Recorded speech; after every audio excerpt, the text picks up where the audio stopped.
एक नदी बन रही थी और जैसे नदी नाविक ने पार कराया, मैं थोड़ा संक्षेप में कथा को आपको ले चल रहा हूँ विश्राम की ओर, इसलिए बड़े ध्यान से सुनना। सुदामा जी सीधे कृष्ण के दरबार में अंतःपुर में पहुंच गए भागवत जी के अनुसार, लेकिन नरोत्तम दास जी ने उसे थोड़ा सा बाद में सजो करके कहा है कि नहीं नहीं, पहले द्वार वालों से पूछा था। लेकिन जैसे कृष्ण के दरबार में पहुंचे सुदामा जी, भगवान श्री कृष्ण नीचे बैठ गए और सुदामा जी को सिंहासन पर बैठाए। किसी ने कहा कि क्या दूसरा सिंहासन नहीं था?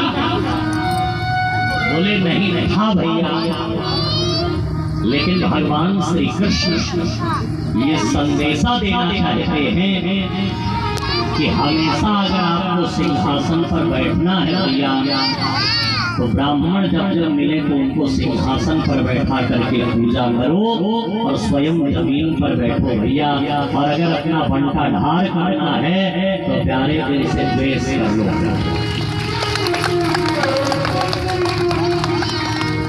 भगवान श्री कृष्ण नीचे बैठे और सुदामा जी को ऊपर बैठे और महाराज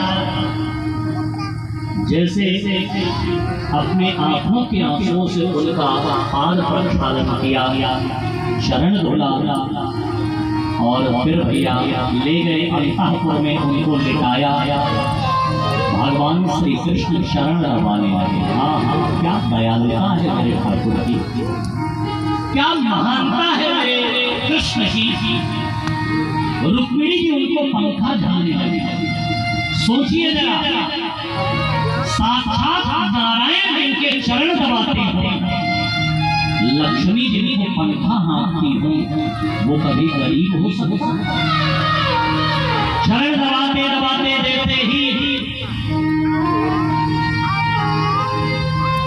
भगवान श्री कृष्ण ने हाथ खींचा तो पोटली झट नीचे गिरी और जैसे पोटली खोला, भगवान श्री कृष्ण ने कहा कि ये मेरे लिए भाभी जी ने भेजा था ना? सुदामा जी ने कहा कि हाँ भैया, भेजा तो था, लेकिन आपका ये ऐश्वर्य देख करके